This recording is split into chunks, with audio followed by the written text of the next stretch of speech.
ஆண்டவருடைய பிள்ளைகளே, இந்த இடத்திலே யோசேப்பினுடைய இந்த சொப்பனத்தை குறித்து சொல்லப்படுகிறது. அப்போ அவன் ஒரு சொப்பனத்தை பார்க்கும்போது அவனுடைய சகோதரர்கள் எல்லாருமே ஒரு அரிக்கட்டுகளை அறுத்து அழகாய் கட்டி அப்படியே வரிசையா கொண்டு வச்சிருக்காங்க.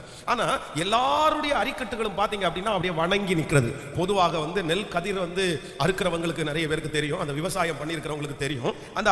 அது நம்ம நிற்கும் போது பாத்தீங்க அப்படின்னா இந்த நெல் நட்டு கொஞ்சம் அது வளர்ந்து வரும்போது பாத்தீங்கன்னா ரொம்ப நிமிர்ந்து நிற்கும். ஆனால் இந்த அந்த அரிசி விதை வருது பாருங்களேன், வந்ததுக்கு பிறகு பாத்தீங்கன்னா அந்த வெயிட் தாங்க முடியாம அது அப்படியே சாஞ்சிரும். அதுக்கப்புறம் அதை அறுத்தாங்கன்னா கூட சில கதிர்கள் நேர நிற்கும், மற்றது எல்லாமே வளைஞ்சு. அதுதான் பொதுவா இருக்கிறது. அப்போ ஒரு சொப்பனம் பார்க்கிறான், அங்க ஒரு பெரிய அதிசயம் நடக்கிறது. நடக்கக்கூடாதது ஒன்று நடக்குது. சட்டப்படி அதிகமாய் அந்த பலனை கொடுக்கிற அந்த நெல் கதிர்கள் இருக்கிற அந்த செடி அது சாஞ்சுதான் இருக்கணும். ஆனா எல்லாருடைய கட்டுகளும் அப்படிதான் இருக்குது. ஆனால் இவன் ஒரே ஒருத்தனுடைய கட்டு மட்டும் எப்படி இருக்காமா, நிமிர்ந்து நிற்கிறது. அந்த சொப்பனத்தை தன்னுடைய சகோதரர்களுக்கு சொல்லும் போது அவங்க எல்லாருக்கும் ஒரு வருத்தம் வருது. எப்படி அது நடக்கும்? எப்படி உன்னுடைய அரிக்கட்டுகளை எப்படி அப்படி நிமிர்ந்து நிற்கும்? நாங்க எப்படி அதை விடுவோம்? அதற்காக தான் அடுத்த சில அதிகாரத்தில் வாசிக்கும் போது வேதம் சொல்லுகிறது, உன் சொப்பனம்னு அவங்க எதை சொல்றாங்கன்னா அரிக்கட்டு தான் அவங்களுக்கு ஞாபகம் இருக்குது. உன் அரிக்கட்டு நிமிர்ந்து நிற்குது, நாங்கெல்லாம் வணங்கி நிற்கிறோம், உன்னை நிமிர்ந்து நிற்கிறதற்கு நாங்க விட மாட்டோம் அப்படின்னு சொல்லி அவங்க தூக்கி அவனை குழியில போடுறாங்க, அவனை தூக்கி விற்று போடுறாங்க.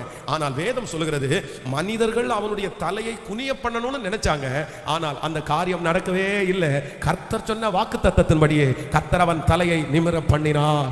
இந்த ஜெபத்தில் இருக்கிற ஆண்டவருடைய பிள்ளைகளே, இந்த சத்தத்தை கேட்கிற உங்களுடைய வாழ்க்கையிலே ஒருவேளை உங்களுடைய தலையை குமிய பண்ணணும், உங்களை நிமிர்ந்து நடக்க விடக்கூடாது, உங்க என்னைக்காவது ஒரு தலை குனிதலை உண்டு பண்ணணும்னு நிறைய பேர் போராடி கொண்டிருக்கலாம். உங்கள் வீட்டிலே நடக்கிற சில காரியங்கள் இதனால் எனக்கு ஒரு தலை குனிவு வந்து விடுமோ, இவர்கள் என் தலையை அப்படியே என்னுடைய பேரை கெடுத்து விடுவார்களோ என்றெல்லாம் உங்கள் மனதை நினைக்கலாம். ஆனால் நான் நம்புகிறேன், கர்த்தர் உங்களுக்கு கொடுத்த வாக்குத்தத்தம் உண்மையானதானால் உங்களுக்கு விரோதமாய் உங்களை எத்தனை பேர் தலை குனிய வைக்கணும்னு முயற்சி எடுத்தாலும் நீங்க சுத்தமா இருக்கிற பட்சத்தில் உங்க தலையை ஒருவராலும் குனிய பண்ண முடியவே முடியாது.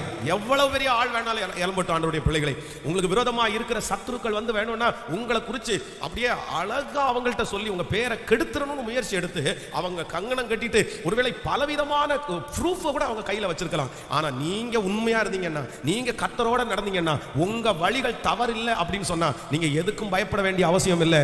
அவங்க தலை குனியதற்கு மாதிரி கிரியை செய்வாங்க, ஆனா கர்த்தர் உங்கள் தலையை அழகாய் நிமிர பண்ணுவார். ஆமென் சொல்லுங்கள்.